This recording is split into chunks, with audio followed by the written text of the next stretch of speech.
There we go, and now we are live.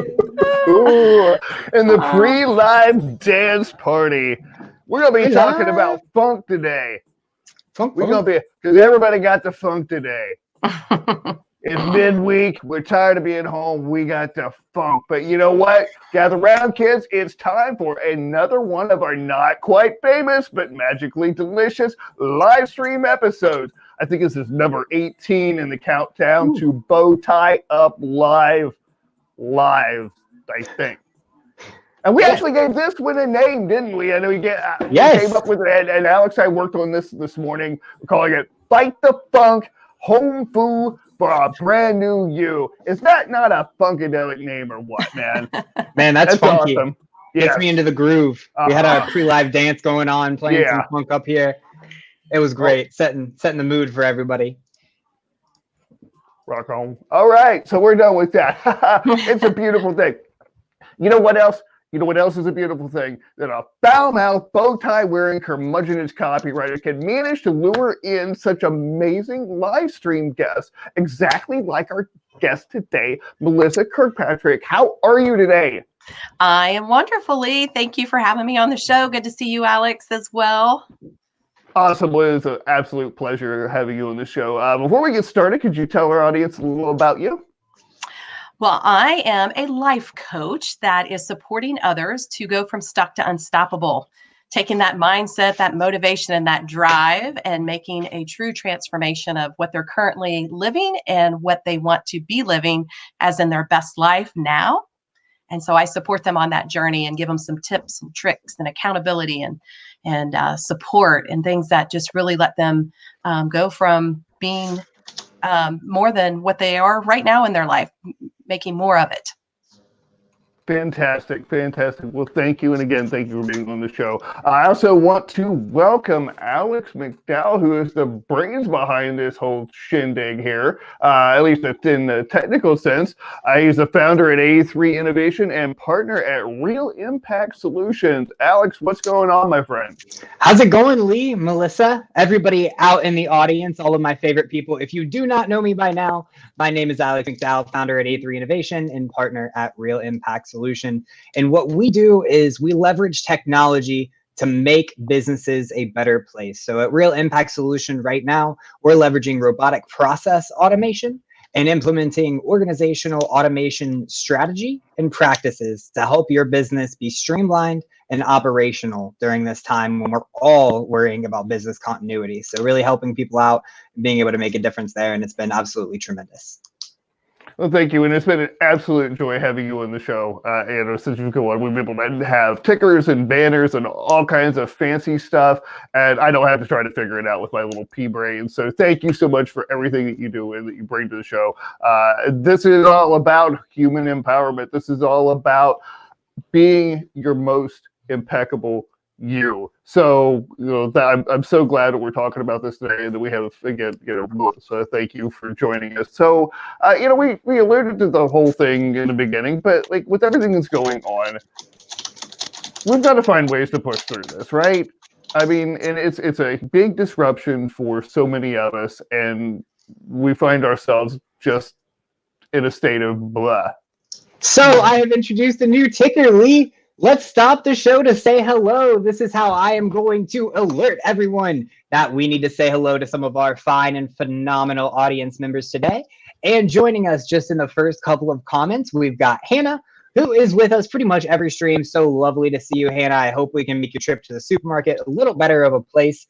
And also, as a bonus, we do have a question asked by Hannah earlier that we'll be covering during the show. We've got Jill saying hello. I've seen you before in the show too, Jill. Welcome back. Wonderful to have you here. And how are you doing? I hope you're having a phenomenal day today. And then we have Mr. Tony. You've been here too. I'm so glad, man. I love seeing people multiple times. How is it going, Tony? How the heck are you, man? And just feel free to sound off below, what's going on, any topics you want us to discuss. And as always, we will stop the show to say hello. Now back to your regularly scheduled Fighting the Funk. Mm-hmm. You know what, Alex, I got to tell you, I don't know what this hit and miss thing is. I'm still actually looking for the live stream on my other laptop here, so I'm not sure what's going on with that. But this is just a case of LinkedIn chapping my narrow, hiney yet again, but we're going to roll through it. And thank you for being able to, call out everybody who's there joining until I figure out what the heck they've done with my live stream feed. Maybe one day we'll figure it out, Lee. Sure. Okay, so let's go ahead and get started with this. Melissa, what are your initial thoughts? I mean, we're seeing a very, very different world, and it's very weighty. Yeah, definitely. I mean, it wasn't something that we were talking about in January when we were creating our vision boards and making 2020 was going to be our best year yet. That was all the conversation, right? And then we are putting on the brakes and coming to a screeching halt and having to reevaluate and reassess and take inventory of where we're at and what we're doing. And I think one of the biggest things that as a coach myself, I always teach conscious language as the number one priority. And it's all in the perspective and perception of how we're wording the situation is my belief. We can make it feel doom and gloom, or we can make it feel like, wow, I get to slow down. I get to rediscover things. I get to figure out what I want to do next, how I want to create my next best self, because all that time I was saying, I don't have time to do it, or I don't have time to figure it out. You are right in it now. Like, this is your time to really dig deep, go under, do the work, release those things, and come out better than we were before. Absolutely. It's giving us a different type of opportunity to really reevaluate the way that we've done business and the type of value that we're able to add to our customers.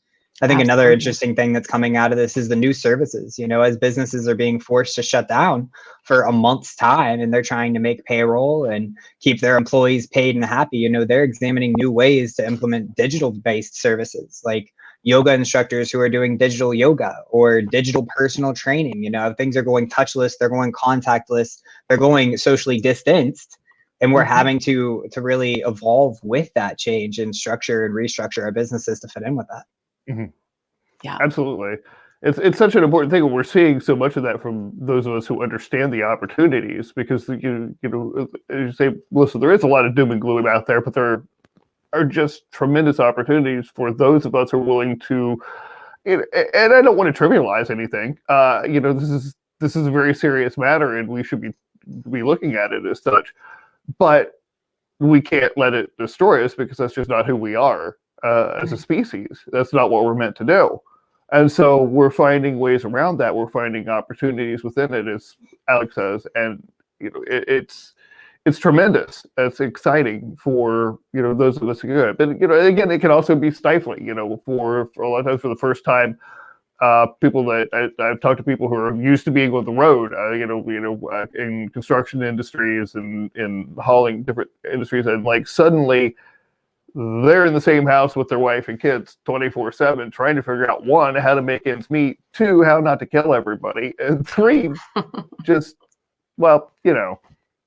don't explode. Yeah, I think you can definitely say don't explode twice there, because boy, has that been a transition.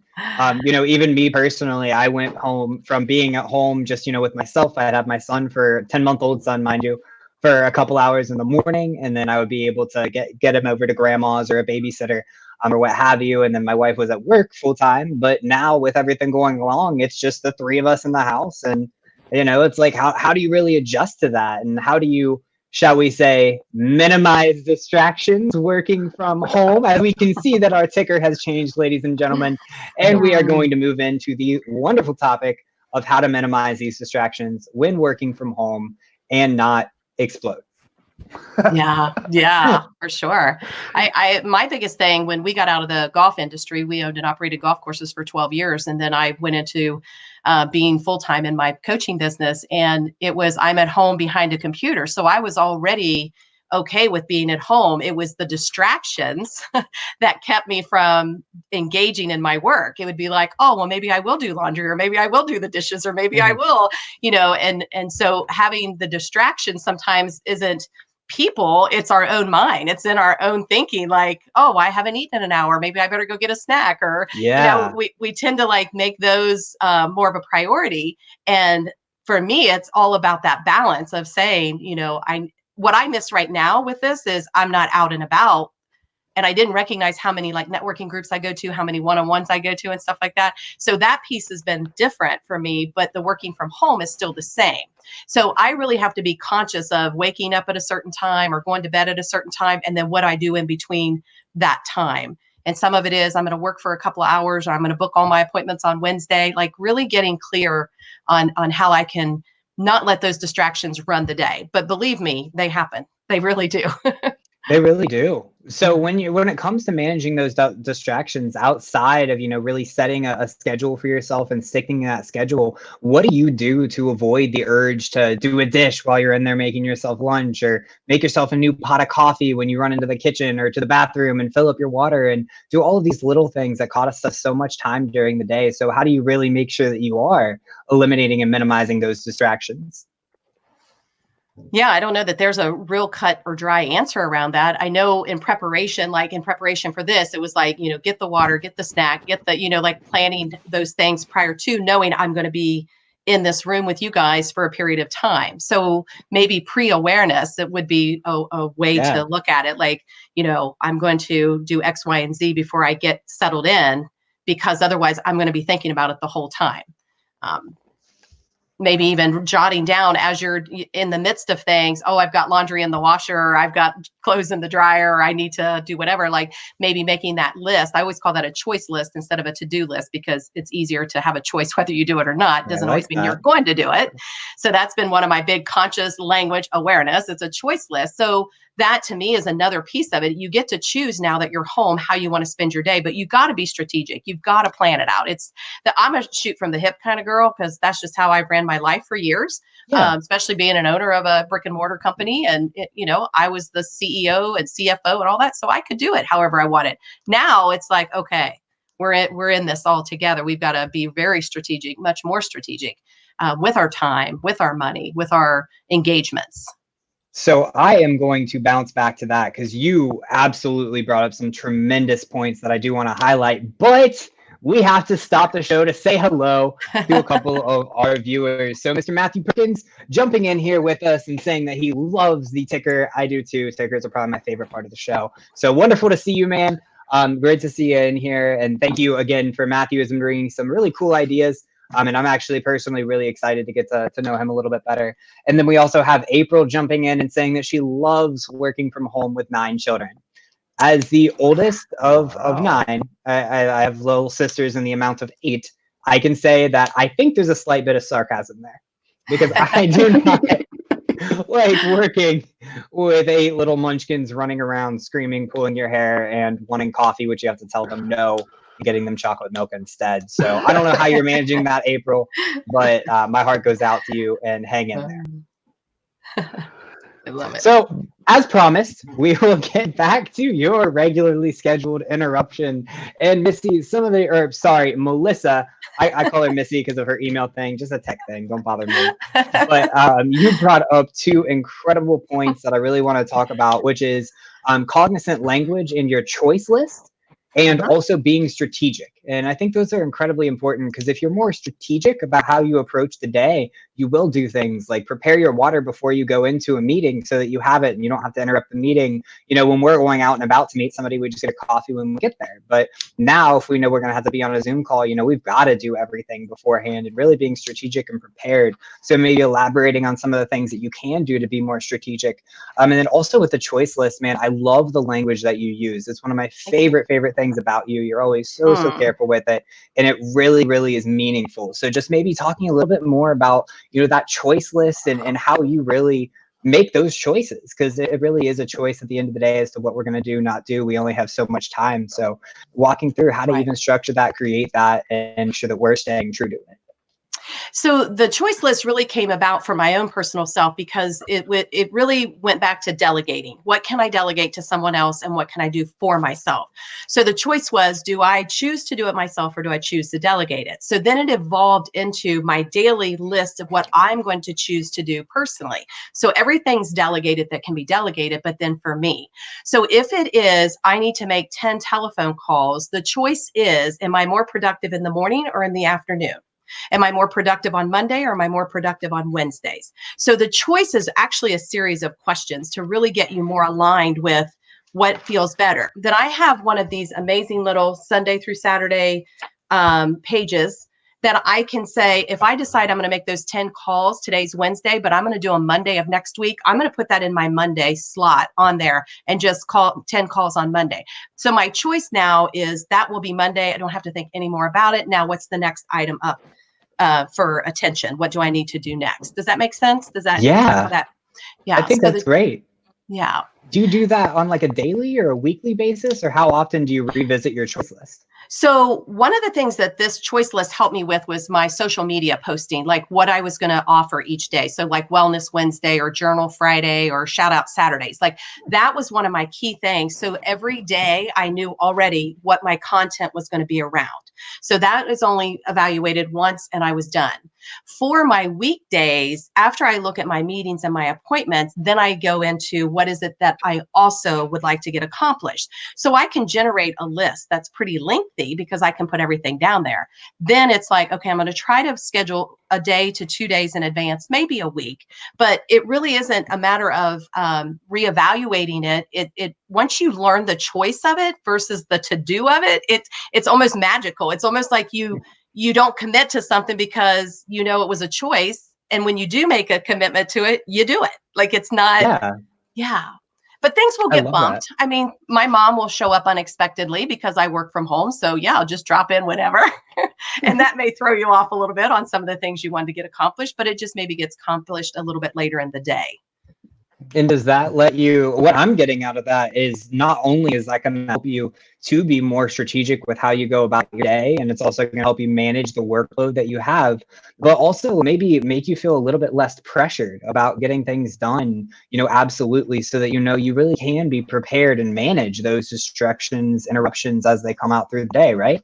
Absolutely. Absolutely. And there's nothing wrong with doing something, putting it on your choice list and marking it off again, because there's a satisfaction in checking things off of your list. So if it wasn't on the list and you did it, add it anyway. But the strategic backside of it is so if I'm going to do housework and laundry being off now, I'm going to find a time to do that and give myself permission. That's the other key thing. Give yourself permission to do the things you do truly desire that you want to do in that moment. So maybe I said I was going to make those 10 phone calls and I just don't feel it. So I'm going to say, what's my next choice? I'm going to go ahead and get that laundry and those dishes done because they're sitting there piercing me, telling me they need to be done. And I know once I do that, I'm going to be open to be able to be more creative and effective in those 10 calls. I love that. Yeah, I really do. And, we had recently on Sydney Jones, who's the CEO of Real Impact Solution. And one of the things that he was talking about to get into his creative state was he would go on like nature walks every day, and he would take out that creative time so that he could just go and meditate and think carefully and get a clear mind so that he can come and be more creative. And I think that that's something that it's not one of our questions that we'll answer today, but just that how to even get the motivation to go on and to work from home, especially if you're not used to it, and get into that creative state to be able to knock things out, because I don't even know how much more productive when we're focused and we're strategic about doing things versus just flying by the wire. Now, Lee, what do you have to offer in terms of minimizing distractions? Because I know that you have plenty of experience in this matter. So what can you offer all of the curious cats out there? First of all, it's an iterative process, and you will never perfect it. It's in the 12 years that I've been working for myself, I've never had a period of time where I've got this. I've got it all together. Everything is flowing exactly the way I want to. No, it's just life doesn't work that way. So take that illusion to just run it through a wood chipper now. Nearest wood chipper, if you don't have one, buy one. I'm sure someone's got something to say. Take it, just shred it, because it ain't going to happen, okay? There are going to be those distractions. In our today's digital world, it's PMs, it's DMs, it's dings and whistles and beeps, and on top of what's in the fridge. Oh, geez, the dishes really need done. The yard's looking kind of scruffy. I'm looking kind of scruffy. I haven't bathed in 3 days, and I've got Dorito dust caked to my bathrobe. It can just really, it can become totally overwhelming. So I've learned that for me, I rely on other people because I'm a naturally creative person which is a nice way of saying crazy. And I need other people to build structure in my life because I just don't. So if you have that as a weakness, it's okay. Admit it to yourself and find the people that you need to help you organize your life. Because if you can't do it yourself, it's just going to be a disaster, and you're constantly running around feeling like you're putting fires out. Yeah. And I think that's a terrific point to bring up. And on that note, even the calls that we do in the morning, we have a 9 a.m. productivity meeting that really helps me. We just go through what we're going to be working on for the day, and we're able to hold each other accountable for what we have to do so that things aren't, falling off our radars, and that maybe we do get out of that bathrobe and bow tie up instead of being covered in Dorito dust. So. Yeah, that's right. That's right. And Melissa, I love your point about putting things on the list to take them back, to check them off, to cross them out. First of all, it was a gotcha moment because I was like, yeah, I do that. And I knew I wasn't the only one, but I hadn't thought to bring it up yet. So like you tap it, okay, fine. We probably all do it, right? Yeah. There's a satisfaction in that. And there's also, I think, a logistical advantage because we can very easily get to the end of a workday and go, what the did I do today? Yeah. Like, I don't know. And if somebody said, well, how was your day? I don't know. I talked to somebody and I did some things and I did that, but I really don't know what happened. Yeah. And so that is a way to look back and say, okay, yeah, I really did spend my time productively, at least some of it. Exactly. Absolutely. Mm-hmm. Allows us to have that moment of self-reflection and be like, hey, we did do something. Yeah. The other piece of that too is time blocking, not in the sense that they're teaching you the time blocking. This is Melissa's time blocking formula because it works. And as a former high school teacher, I had learned that our capacity to stay engaged and pay attention is about half your age.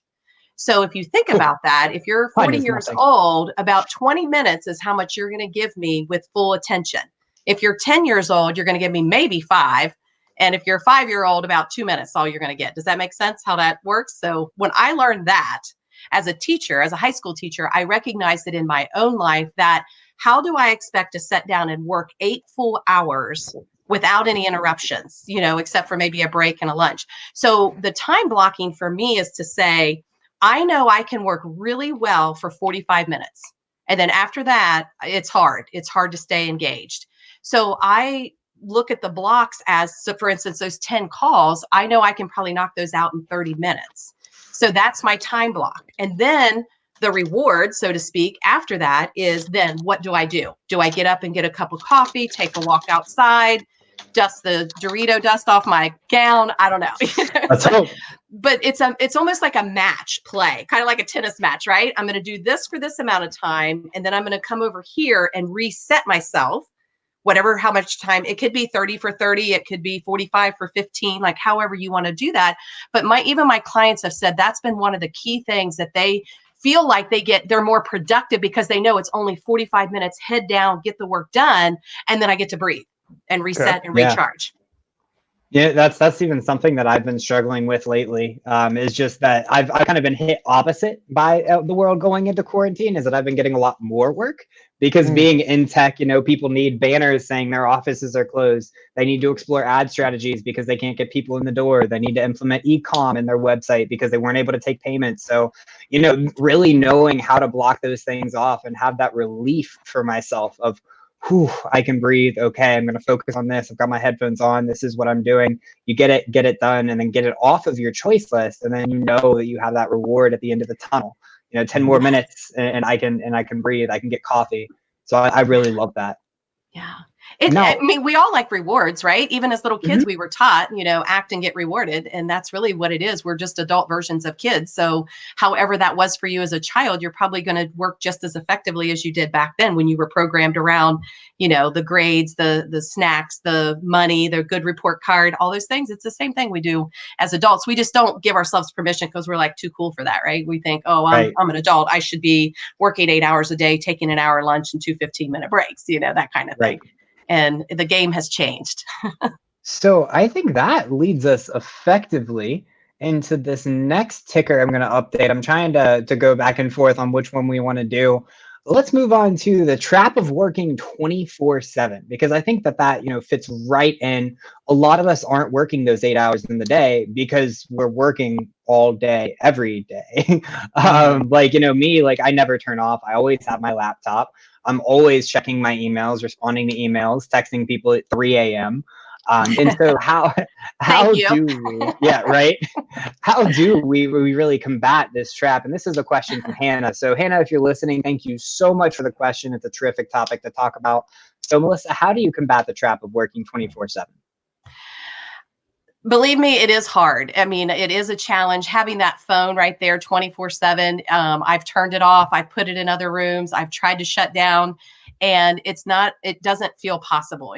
I have this belief that it doesn't feel possible. So in order to shift out of that belief, the 24/7, again, it goes back to that identifying what you're willing to do in that moment. So I can sacrifice maybe having my phone next to me because I really like this movie I'm going to watch for the next hour and a half.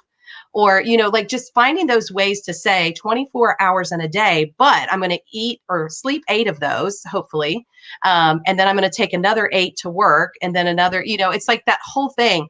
It's just really being conscious of it. The conscious awareness is really what everybody, I think, is learning in this whole shutdown lockdown capacity is, oh my gosh, I have this thinking that is outside of the norm. I'm starting to recognize when I do get hungry, when I am not getting enough sleep, where before we were burning the candle at both ends and we didn't give ourselves permission to really look at our day. So now the 24/7 at home feels like I have to, or I'm not going to be productive, but you're actually going to be more productive in less time if you use it strategically. Right. Then, man, that's a terrific point. Just being strategic about it seems to be one of the ways to go. Yeah. Now, how do you resist that urge to check that latest ding, respond to the latest email when it is late at night? Sometimes I don't. Sometimes I'm like, I'm just going to go ahead and reply to it. And other times when I do turn my phone off and I say, okay, that's it, I may look at it, but I've already made that agreement with myself to say, just don't reply. That person doesn't know you looked at it because it's in my, my phone feed notifications. So it's just, sometimes it's like that. But my mom will text me at midnight and, sometimes it's just to say what her day it consisted of. And that one I might reply to, but then again, I may not. So I think it's when you say, I'm seriously shutting down, and I'm going to work on not picking up the phone or answering those responses. It's a muscle. It's like going to the gym. You've just got to work it out. You've got to really build that consistent language around am I or am I not, and kind of go from there. So you're in essence just putting it on your choice list and choosing to shut down at a specific time so that you can really focus on some other things to take care of yourself, and then not pressuring yourself to respond because you open a messenger message and you know that it shows that you've read it and you want to respond. So finding other ways to look at those things are terrific. Now, Lee, what do you think about working from 24/7 and not doing so? It's a total challenge. It's something that, again, I fight with even after more than a decade of working with myself. And Carla will tell you there are times that she gives me that look, and I'm like doing this, and I'm like, oh, yeah. And it happens. It does. It's almost Pavlovian. But I have found that using technology to help, like I use Amazing Marvin as an email task, or not email, but as a task CRM. Jeff Adams recommended that, and so that's helped a lot. The organizational things. If I can organize things visually, then it takes a lot of the mental chatter out of my brain, because I spent years saying, God, everybody distracts me all the time. There's always all the pings and dings and calls, blah, blah, blah, blah, blah. Most of the distraction occurs between here and here. Yep. Right. It really does. When you can, to the extent that you can quiet the hordes in your head down, then you can get some real work done. So for me, it's been more about the inner work, and that allows me to not respond to the distractions when willpower alone doesn't really cut it. Because, I can sit and tell myself, okay, I'm not going to answer these messages that come in after 8 p.m. Yeah, it's going to happen. The best that I've been able to do is find a peak time where I can work where most people aren't active, which is generally between about 5 and 8 in the morning, and get things done then. Sometimes that works. Sometimes I can't pry my skinny ass out of bed, but to the extent that I can, it makes life a lot easier. Hey, I think that's a start, I personally can't speak on it at all because I always work 24/7. So I'm just kind of spinning around like a hamster in the trap. But, knowing when you're most productive, I think is a terrific way that you can do it. And we just lost Melissa. She will be back soon. Absolutely, I am sure. And when she hops back in, we'll add her back into the stream. But really, trying and being purposeful with knowing that you can't. Maybe it was something I said. Lee, why you always got to go driving? I know, I'm running off the guests, and they're like, the hell with this. I'm not even finishing the show. I'm tired of listening to this guy. Instantly. I thought that was funny. Again, so next up on Bow Tie Up Live, we figure out how to not get our people from leaving the stream. How to lose friends and alienate people. A memoir. I do that. All right, listen, we're going to assume that that's not the case, and if it is, I'm sure I'll hear about it later. But okay, so how about for you? You're 24/7. I mean, of course, you've got youth and vigor on your side. I do. Whereas I have old age and treachery, which just doesn't last as long. So what about you? What are you? Oh, and there's Melissa. Hi, Melissa. So we thought that you didn't like us. I'm telling you. It was like the first ever guest to bail on us mid-show. That we're just like, you know what? I'm tired of listening to this old bow-tied guy yap. I'm not putting any more time into this. I'm just going to go find something more productive to do. So, but we're glad you're back. Thank you. Yeah, it was just like technology's great when it works, and then all of a sudden, my internet bumped me off. So, yeah. Hey, I would say technology is great until you get users involved. But I'm just kidding. Well said. Okay, well, I'm going to pass the baton off to whoever the heck wants it because I forgot what I was talking about. You asked me how I combat working 24/7, and I thought that would be an interesting thing to answer because you're right, I don't. It's something that I've actually been purposely working on because I know that it's an issue. I'm really, really bad about working 24/7 because, I'm in tech. I've got clients that are global, so I could get an email at any time, and it's 3 a.m. and I'm already up playing and doing something, and I look at my phone and I see an email notification. I'm like, oh shoot, I want to check this, I want to look at it, I want to respond to it. And I think for me, like the biggest thing that I've done to really combat that is just being fair with myself and thinking about it from a different perspective. Not, do I want to respond to this client, or does this client expect me to respond, but rather, is it even fair of me to expect myself to respond? Is it really fair to myself if I'm responding to somebody at 3 a.m.? Am I operating at 100% capacity? I mean, we all know the answer is no. Is it really going to be doing my best effort and my best work if I am doing this? And that's something that's really helped me recently because I was always really bad about that. So, just being fair with yourself and also taking those times, having a cutoff time has been very important. And I have completely ignored it almost every day this week just because of everything going on with COVID and the shelter in place. But up until then, I was just cutting myself off at around 9:30 and saying, look, this is when I'm going to ramp down. I don't want to work after that. When I get up, I'll start working and I'll cut it off at 9:30 and really give myself that time to unwind, and then not looking at my texts, not looking at my emails, not looking at Messenger or Hangouts or WhatsApp or anything like that. And then those things have all really helped. And we actually already, well, not already, but we only have one more question that we were going to talk about, and we will update everyone's favorite ticker, which is separating work from life when working from home. And I do just want to stop the show to say nice comment to Matthew, who said he's a 24/7 guy himself, and occasionally he leaves his phone in the other room and puts it on silent. He often regrets it every time, but it's never been catastrophic in the grand scheme of things. And I think that's a great point, and that's something to consider as well. Just leave your phone in the other room. what is the absolute worst case scenario if you don't get to it immediately? And I know our minds go to crazy dark places, but be real with yourself. Like what, and not in a bad way, but like what really could happen? Like it's okay. Give yourself time, be fair. But separating work and life, how do we do it now that we're all working from home and we can just walk in the kitchen to do the dishes? Yeah, I mean, my work is my life, right? Because I'm always on. I mean, as a life coach and a business coach, I'm always on mode with myself and, with my business and with my life.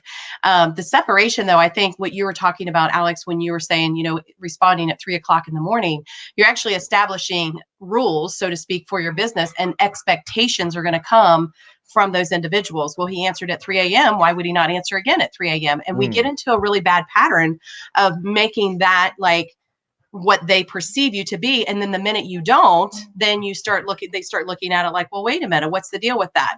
It's one of the things I learned when we owned and operated the golf courses. We had to have a closing time. Otherwise, people were showing up a half hour before dark and wanted to play. And it was like, we have to establish a cutoff time. And I think it, holds true with our own lives. We have to establish those cutoff times, with what time you're going to go to bed, when you're going to quit drinking for the night, when you're going to get up in the morning, whatever it may be. It's just really getting clear cut, conscious decisions of what does my life look like now? I have 24 hours in the day. How do I separate what part of it's going to be living my life and what part of it's going to be doing work? And Lee, like you talked about mowing the yard. I just looked at our yard today, right? Like it's almost time to put that on the schedule of things to do. So it's constantly going to be changing. But I really feel if we treat being at home as if we actually went to a job, a location, follow those same hours, follow that same structure. Give yourself Fridays off. Give yourself the weekend off. But once you establish that with your clients and customers, I don't think there'll be a question in what does my day to day look like? It's like my customers know I'm here from 9 to 5, Monday through Friday, and then work from that place. And I think that's a terrific thing to bring up, and just like having that and maintaining that separation, that hard separation. And I think that it really also kind of differs between entrepreneurs and more, employee like job-based people. Because, there's just a different way of making those decisions. I always view it as a work-life circle, not a work-life being separate, because it's like, if one of my guys calls me at 2 a.m., if I'm up, I'm going to answer it because they wouldn't do it unless it's important. If you're a manager, you're in a leadership position, we know that you can't truly separate work from life, but setting those boundaries for yourself is definitely going to be important. And then maintaining those boundaries and making sure that you do know what's important and you are planning out your day and you do know when you're going to be home life, when you're going to be work life, and making sure that, you get yourself an environment that supports that. Because when you work in your home office, you've really got to get into that mentality of when I walk into my office, I'm in office mode, I'm in work mode, I'm going to work. And that's really going to help you get into that mentality of like, oh, this is my routine. This is what I'm doing. This is where I'm at right now when you don't have that physical office. Yeah. Yeah. Lee, what do you think? Well, as a guy who literally has a different hat than he went for when I'm writing copy, I look completely different as I think Carla calls it my indoor hobo look. But yeah, I love it. I know exactly what she's talking about too. Yeah, you do, don't you? Yeah, you're the one that told me I look like Snoop Dogg's white brother. So yeah, you do. Yeah, I kind of did too. That's groovy. Yeah, no, we'll have to do one of these days. Hobo Lee will make an appearance, but until then, we'll just keep it with the bow tie. I like to stay consistent. But really, it is true. When I'm in writing mode, I look completely different. I'm wearing fleece. I'm wearing a slouch hat. I don't want to talk to you. I don't want to look at you. Stop bothering me. And I've been known to be very blunt with people about this. It's like, okay, look, from 9 a.m. till 1 p.m. is my writing time today, and if you bother me, I'm going to eat your face. It's just how it's going to be. So just don't do it. And I mean it half jokingly, but setting those boundaries, as you say, Melissa, it's so key, because if you don't, then you're at the mercy mercy of everyone who wants your time Yeah. without evaluating whether or not it's worth your time. No Right. one owns your time but you. They can buy your time, but they're just renting it. But Yeah. ultimately, you are in control of your time. And since everyone has an indoor hobo look, I call it not dressed for public viewing. Ah! Anna, you are brilliant. Mm. That is one of the best thoughts I've heard today about being a hobo Yeah. indoors, of course. Now, I do have to jump off here. Actually, I have a thankfully an interview with somebody, so hopefully I come out of this with a new designer. So Fantastic. I can leave. It's about time to wrap this up anyway. So, Melissa, so we have time for final thoughts. Final thoughts, our favorite thing. Everybody, you know the drill. It is final thoughts time. We are going to get about 45 seconds of one-on-one action where we highlight the person who is speaking and they give their final thoughts. Okay, that's my announcer overview. I still got to work on my voice, but it's all good. Sounded good. Melissa, you Yes. are up. What are your final thoughts? So this has been, I think, really amazing that this information is getting out there. People get an opportunity to ask the questions. We get to share our insights. I think one of the things, non-negotiables is another word I like to use around these boundaries. So if anything, I hope that you find that your choice list, your conscious language, your non-negotiables, your blocking out time, all of that has given you new clarity and new vision for what you can create for your life moving forward. If you want any additional help, I have a free ebook called 5 Steps to Find Your Own Drive. That would be a great place to start. It works on your mindset and your motivation, and it helps you to manifest with more power and more energy. So that's my final thoughts. Ooh, those were great final thoughts. And for those of you who do not already know Melissa, I can attest she is a tremendous, tremendous, wonderful human being. You will not regret connecting with her. Just have a conversation, take 15 minutes, and she's just incredible. I literally call her when I have any problems. You know, being an entrepreneur, I don't know about everybody else, but I get lonely because I'm like, shit, I can't have any friends. Like, I own a business, you know, everybody's got their own agenda. But, you know, Melissa is definitely one of those people that I can count among that, and she's tremendous. So highly, highly recommend that.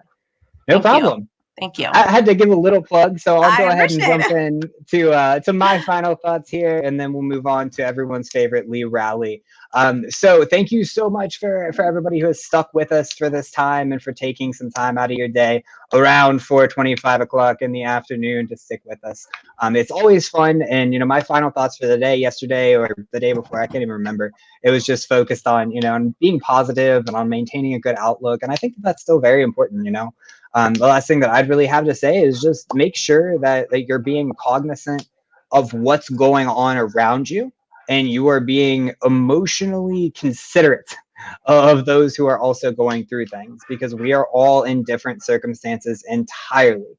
Some of us are being hit harder by COVID-19 than others. You've got businesses that are shutting down. You've got businesses that have way more demand, looking at the grocery stores, than anything else. So just be cognizant of what's going on in the world during this time and look for ways to help and to make a difference, because now is a better opportunity than you've ever had to really be a decent human being. So take that seriously, be a decent human being, and to leave you with one of Lee's thoughts: stop, breathe, and use your brain. That's great. All right. Well, you know what? Everybody knows what the heck I do and where to find me and all that stuff. So I'm not going to go through all that because I know you got to go, Alex. But thank you so much for that. Stop, breathe, use your brain. That is something I really want to drill into everybody's head. And just thank you so much for everybody who is watching, listening, supporting. We want to take this as big as possible and really impact as many lives as we can. So thank you for joining. Also, go follow the channel at youtube.bowtieup.com to get all the stuff that I put out. And any questions, concerns, criticisms, castigations, whatever, just send them my way. And if you want us to answer anything on the show, please comment on here or shoot over a comment on Lee's profile, and we will make sure to answer it absolutely live. That's my last thing I'll say for today. All right. Very good. All right. Well, we are out of here, and we will see you again tomorrow at 4:20 p.m. Eastern Time. You know it. Thanks, Sign guys. Come get some.